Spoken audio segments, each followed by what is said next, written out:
Before we get to this week's episode, I have a brief but exciting announcement. Schaeffer's Investment Research is celebrating its 40th anniversary later this month. The Big 4-0! Woo! Using our fundamental, technical, and sentiment indicators that make up our trademark expectational analysis, Schaeffer's traders have identified 4 stocks, one for each decade, that can give you an edge on the crowd through the end of 2021. Click the link in the episode bio, enter in your email, and we'll drop it in when the report goes live. And now, our AMD post-mortem with senior market strategist, Chris Prybal.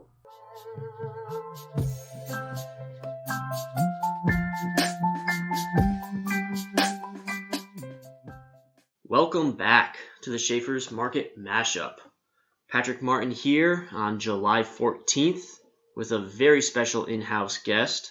Please welcome back Schaeffer's senior market strategist, Chris Prybal. Thank you, Patrick, for having me. I'm glad to be here. Cool. Chris is here to talk semiconductors and a supremely successful advanced micro devices options trade from earlier in the summer. You might remember Chris from his otherworldly call on GameStop even before the meme mania had struck in early 2021. So, safe to say he knows what he's doing. We're going to hit the film room here on what he saw, dig into his mind a little bit. I love doing these types of post-mortems because I feel like not everyone gets to talk to a trader, let alone one with a track record like Chris's. So, couldn't be more pumped. And, it's British Open weekend, so we might talk a little golf. Who knows? I mean, the podcast is our oyster. But I guess let's jump into... It was a June 72.50 strike call, correct? That is correct. Our subscribers here at Schaeffer's got 201% on the final position. Okay, so that is tripling your money, if I'm correct. Yeah, that is correct. It was a very nice trade. Very nice. Well, first off, congratulations. We're going to get into kind of the emotion and sentiment behind hitting these big trades here in a second. But first, I want to go broad here and say, there's been a lot going on in the semiconductor sector lately between the chip shortage, crypto mining, IP battles with China and Taiwan. Can you paint a picture of the chip stock backdrop in the last 6 to 9 months? Broadly and from a global perspective, the trade war with China has pretty much heightened the fact that we get the majority of our chips and the processing of is done overseas in Taiwan. The United States of America does not manufacture many chips here anymore. And since everything you buy, from a video game to a kid's toy to an automobile, they have multiple chips. I read an article that a car these days or a truck has 1,400 separate chips just to produce one vehicle. So our economy is tied to the semiconductor industry. And since the trade war with China, it's become evident that America needs to manufacture and produce chips in-house, in-country, so that our supply chains are equipped at all times and we're not reliant on a foreign power or an adversary that could come in and take out our manufacturing capabilities and then pretty much wipe out our supply chain. Mm-hmm. So over the past year, there's been a increase in M&A activity, merger and acquisition activity within this space. The numbers I saw was as high as $118 billion just in M&A activity last year. A lot of these tie-ups or combinations are still in courts. They're awaiting approval, but all intentions point to the 3 in question. NVIDIA is buying ARM, so it's an American company buying a European company. Mm-hmm. You got Analog Devices buying Maxim Integrated. Both of those are American companies. And then AMD was in the midst of buying Xilinx when I put on this trade. So there's vast amount of tying up for protectionism and for manufacturing purposes. we need to do these things in-house. And when I put on this initial trade on the AMD Xilinx, when they announced the merger, the combined value of the company was set at $135 billion. Now, it was going to take 9 to 12 months for the approvals to go through. So there's always a lull period in these M&As where the stocks do not advance as quickly as the market because they consolidate, because there's uncertainties around the mergers. They could get postponed, they could get delayed, they could get eliminated altogether for security concerns. So there's a lot of hesitancy amongst investors on whether or not to step in. I went ahead and stepped in because at the time of the first trade here, the market value of AMD and Xilinx, if you put the two together, it had fallen well below that 135 billion, and it fell down to 120 billion, which I put together a chart for you, and you saw that around 117 billion, it seemed to be a floor. And I was thinking 120, 117, they're pretty close, knowing that the combined value on announcement day was 135. But I took a stab from a valuation point of view and got our subscribers into the trade, knowing I just had a gut feeling that it would go through for the security concerns, and America needs to consolidate these industries for strength and power. So I thought it was a value for our subscribers. Subsequently, the sentiment backdrop was pretty favorable. You had pretty low IVs, which is a crucial component of any option buyer. 14 hold ratings and one strong sell on an uptrending stock. Mm-hmm. I mean, if you look at AMD over a 10-year period, it was up almost 1,000%, and it had pulled back at that time to 750%. So you kind of had a technical driver there. And AMD's market value was 90 billion at the time, and the combined was 120, like I said. So you had a good EA, expectational analysis setup, which we harbor here at Schaeffer's, which combines fundamental, technical, and sentiment analysis into one package. I was very lucky that 2 days after initiation of this trade, AMD came out and said they were going to initiate a $4 billion share repurchase program, which $4 billion divided by 90, about 5% of the value of the outstanding they were going to purchase back. And that started to move the shares higher in earnest, allowing our subscribers the handsome profit that they achieved. That buyback really lit things on fire. I want to go back to a couple of things you were talking about. I'm looking at your chart now, and for listeners, it shows the combined value. And correct me if I'm wrong, but I see the combined value heading around in November of 2020, around 120 billion, and then also pulling back to that area in March, and then once more in May. And then right after those pullbacks, it seemed to burst a lot higher. Was that a historical precedent that you were looking to repeat? I think investors in general saw the discount to the intrinsic value of both companies, and they stepped in, and that was assuredly that was one of the things that made me very comfortable with this trade, mm-hmm. is that it had pulled back to these levels previously, and people stepped in and bought it. So I took advantage of the uncertainty and stepped into that trade. Yeah, that's as a retail trader, I think you can look at a chart like that and see the support level at 120 and say, like, okay, let's take this entry point as a discount and hope for everything else that you had mentioned. We'll also see on that combined value that it peaked at 150 billion multiple times as well. Very interesting there. So there's something to be said.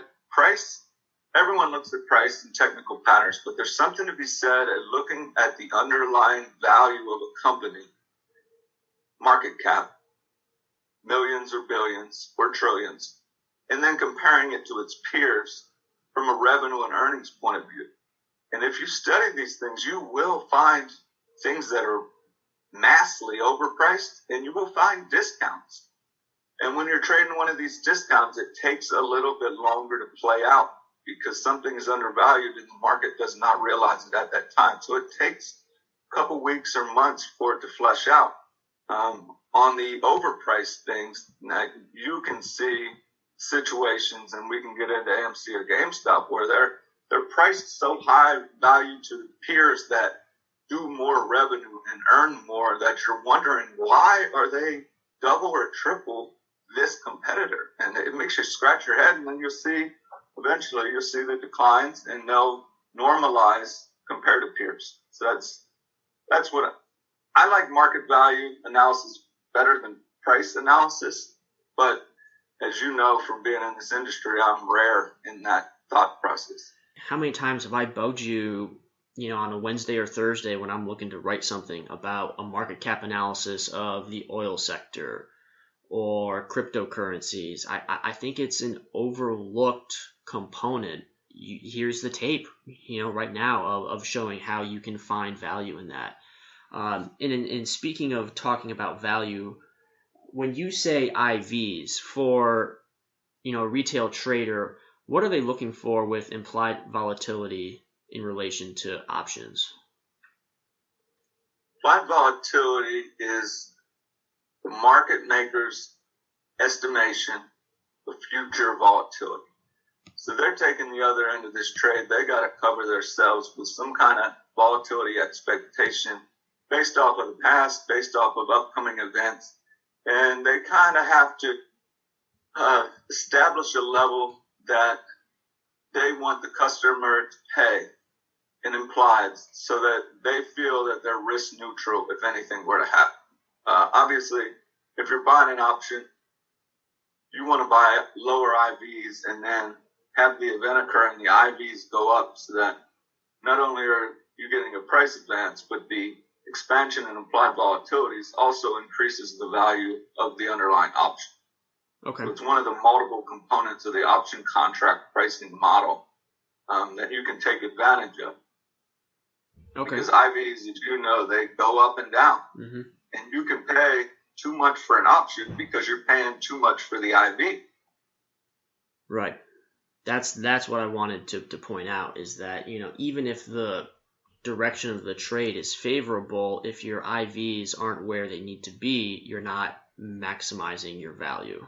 Not for that price movement that you sought out and achieved, because you were paying up on the IVs. When you go to sell that option, let's say you had 100 IV when you bought it, if they drop the IVs to 50 by the time you sell it, that's going to hurt the value of that option contract, and you're going to think, man, I should be up a lot more money. Why am I not? It's because they took down the prices of the IVs, and that is reflected now in the option contract. Right. I think that's very important. Very well said. And then you talked about how short interest had doubled, I think, since the merger. Was that something that you were also looking at? You'll see that when you have a M&A activity, there's an arbitrage related trade. With that said, we have other indicators that dissect whether or not it's arbitrage related, and that particular indicator was still rather high, suggesting that there was a lot of a daily short interest and shorts that were specialized on maybe the merger not working out. Mm-hmm. Whereas once it got approval from the EU, the stock spiked because there's less uncertainty that it ultimately will work out. Mm-hmm. So it was kind of both. I mean, it wasn't one of my top drivers, but it was a supportive driver. Okay, interesting. And, what I noticed, a lot of connective tissue between your GameStop trade and this one is you're reading macro news headlines, EU approvals. I think you're talking about the same store sales back with the GameStop. You are balancing a lot of the technical analysis that we do at Schaeffer's with the macro headlines. Is that something that comes natural, or do you gravitate towards those headlines more often? Walk me through that. Price is what you pay, but value is what you get. So a lot of times stories will be missed by the media because they want clicks and they want eyeballs and they want what's popular. But if you dig into the details, you'll discover and uncover things that other people missed. And they may not pay off for you right away, but you keep uncovering these truths about a stock or a sector, and eventually, and you'll get to this with one of your last questions, it makes you feel empowered that you discovered things before other people, and then you watch the public come in and start to buy up what you're in. It allows you naturally to sell easier. You're not a forced seller. There's plenty of people to sell to because you were into that trade before them. That's a very good point. Empowered is a good word to use there, I feel like. Yeah, you do the research and it finally comes to fruition. Mm-hmm. You did it before other people did. That's the beautiful part of it. Cool. Like you'll get into the Open Championship. There's a lot of research with Royal St. George's about where to place the ball, not only off the tee, but on approach shots, on greens, that experience. You know, these English kids have knowledge of the course that other people from America or from South Africa or from Australia, they have to pick that new on the fly. So they're kind of forced learning. Where if you already have that information and you've been accumulating it, you can act on it instantaneously. You don't have to think as much. You act. That's kind of why I take in so much macro news, is that I want to have that backdrop so that when I see something happen, I can act on it because I'm prepared. You know, that's why Lee Westwood is talking to the media now about ball flight and wind trajectory. And I think that needs to be taken into account. Market direction is an important factor when you're placing an option trade, whether a call or a put. You have to have a feel for the overall market as well as for that stock. Right. So I do want to touch on the feeling of empowerment. You know, I think we are both sports people. A lot of investors, I think, have a rooting interest in sports as well. You know, there is that emotion, like you said, that feeling, the sentiment you get when you are ahead of the curve a little bit. You are almost kind of reading between the lines and picking out a market driver that hasn't really been picked over.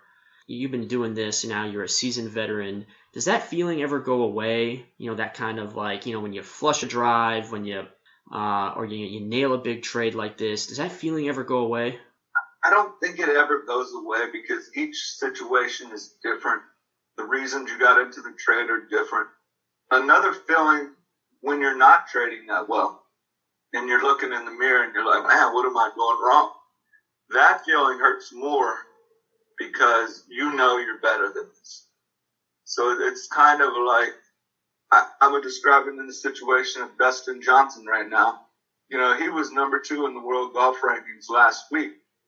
But then he crested to number 1, and in his press conference, he said, you know, John Rahm's playing better golf than me. He pretty much deserves to be number 1. I need to step up my game.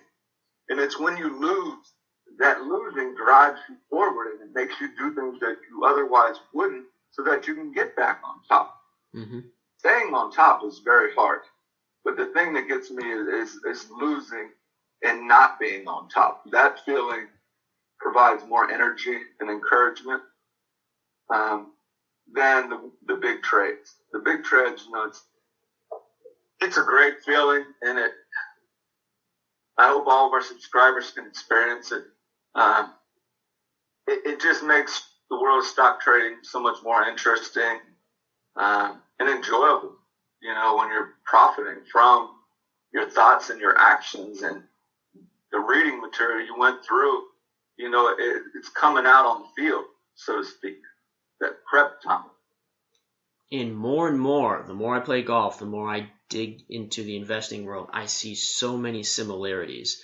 And you pointed out how, you know, the bad trades tend to drive you more. And I think there are so many similarities between kind of like, you know, you can have it Sometimes you can't. It can come and go so quickly. I just see so much connective tissue between the two. I agree 100%. I've always told people, professional golf, you'll see someone go out and shoot a 63, which is an incredible score, and I'll tell him, I'll wager you tomorrow that he does not shoot better than a 70, because you have one good round, and then your next round is usually above average or poor. Mm-hmm. And it's very rare that you'd see a professional trader or a golfer shoot the 63 and come back with a 65, and then on the third round shoot another 65. It's very hard to stay on top of your game every day. And as traders, we have 5 days a week that the tournament's open. Mm-hmm. You got to be prepared for 5 days. That's each week is a tournament. I agree. When you shoot a round that you're unhappy with, it just provides that fuel. Like, you're better than this. Get back out there, do more work so that this doesn't happen again. Mm-hmm.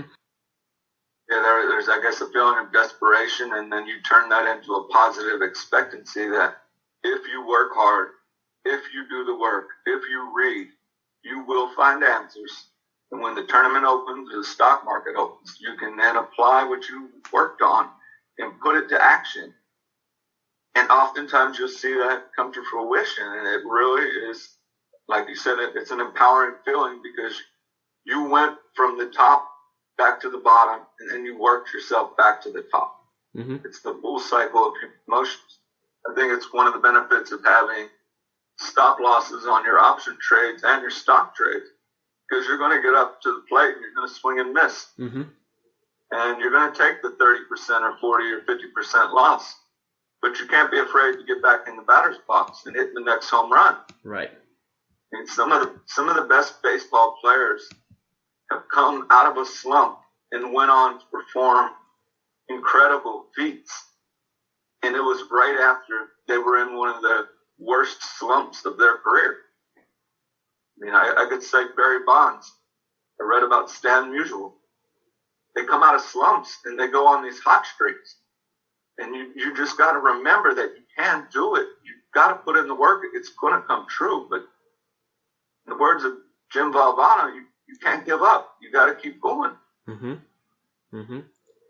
Or, in the words of Ted Lasso, I'm not sure if you watched that show, but you just have to believe. You have to have that inherent belief that even when it's going poorly, you will put in the work. That's the important part. You will put in the work and things will correct itself.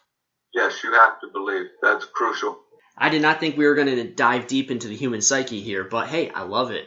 I do want to focus more on the future now. I know you have another Advanced Micro Devices, ticker AMD, call. Is there anything different that you're seeing going forward that you can share, or just something else that you're kind of seeing? In addition to the first trade, and you mentioned the buyback was well received, I think it was a sign from management that the company is financially secure, that they've made it clear that this merger will be completed end of the year. AMD went up, obviously, to get to 200%, but then it kind of consolidated for a bit, and it pulled back to short-term moving averages, and I still like the trade. I thought it was a good time to enter and leg up. If you're in a good trade, there's nothing wrong with putting more money into it, if you're right. So I took advantage of it. The sentiment really has not changed, because the street is still worried about whether China will approve this deal, and then ultimately will the United States approve the deal. Mm-hmm. And I think once you see that those two bodies approve it, the full value of this merger will begin to be shown, and I believe you'll be handsomely rewarded if you allow yourself enough time, because there is the caveat of the trade war. Right. And anything can go down, and China could take over Taiwan tomorrow, unfortunately, and I don't know what we could do about it. Yeah. But that's the beauty of options, is that you can set your your terms, you can set your cost of entry, and you can watch all of these things as opposed to just buying and holding. Yeah, the time component, and it manages your risk of your capital. Yes. You can always close an option trade out, a half day after you entered it or a day later. If you don't like the way it's going, you can always close it on and move on to the next trade. You're not tied to it. Mm-hmm. I think that's very important. You're definitely not going to. You're not going to make any money if you don't swing at the pitch. Yes. If you sit there and wait for a walk, you can wait for walks all day, but it's not really why you're there. A boat is safe in the harbor, but that's not why boats reside. They're meant to go out on the ocean or on the lake. So you gotta swing at the pitches. If you see a pitch that you like, swing the bat. Billy Bean's Moneyball, where all that matters is getting on base, doesn't necessarily apply to options trading. Or does it? I don't know. Maybe. Maybe that's a conversation for another time. It is. The Pete Rose, Tony Gwynn way about it is more of a option seller strategy. When you're buying premium, it's more of a Barry Bonds strategy. You're trying to hit home runs and capitalize your money that way, and then sell your losers short. But eventually, after you get a 200% or 400% or 600 like GameStop, you're going to see a portfolio value is up immensely, and it's because of those big hits. That's how you outperform everyone else. There you go. Yeah, I'm bouncing between sports here, but just like Phil Mickelson said, you just got to hit bombs. As long as it doesn't land in the fescue or the brush. It's pretty long over in Sandwich, Kent, England. That's where we got to close. I haven't been doing any of my prep work for the Open. I know you're way more excited than I am. Who you got? Who you thinking about? I know it's easy, but I'm all on the Rahm train. I like Lee Westwood. I saw some crazy stat that Louis Oosthuizen is 12 strokes away, I think, from having won 5 majors, or maybe even 7 majors. I don't know, an absurd stat. But what do you got for me there? The course does not have many trees, and it's close to the ocean, so it's going to be breezy. So you want people with local knowledge or people that are good in the wind. So usually Australians are good in the wind. South Africans are good in the wind. Spaniards like Rahm, they're good in the wind. I'm going to favor an English person to win. There has not been an English winner on the tour in quite some time. I know Rory won a few months ago, but he's Northern Irish, so he's not English. So you have to go back a ways before an English person has won, and it is in England. So I'm going to go with Tommy Fleetwood or perhaps Paul Casey. Okay. All right, Tommy, getting back on the train. So I would like to see that. I'm with you on there. But I try to find the horse for the course. Nice. Yeah, that's smart. I might look into some of the strokes gained at Kiowa, with the way that wind was on that back 9, and see if I can, draw any correlations. Chris Prybal, Senior Market Strategist at Schaeffer's, thank you again for coming on. Again, that was a Advanced Micro Devices, ticker AMD, options trade from earlier in the summer that netted a 201% return. So again, check out schaeffersresearch.com. That was on the Event Trader. We've got a lot of content on the stock market as well. You know it better than I. You guys are putting out some incredible content that I think our readers, and if you're a subscriber, that you can get value from, because it's a point of view that you will not find on the buy side or the sell side. It's really independent research. Yeah, that's what we're striving to do. Enjoy this weekend and watch some good golf. Thanks again for coming on, Chris. We'll hopefully a couple months bring you back on for another highlight reel of your big trades. Thanks, Patrick, for having me, and keep it in the fairway. Cheers, Chris. So, that AMD trade came from our Event Trader service over at Schaeffer's. Event Trader focuses on quick turnaround, earnings-centric trades, targeting home runs and grand slams of around 100 to 200% returns.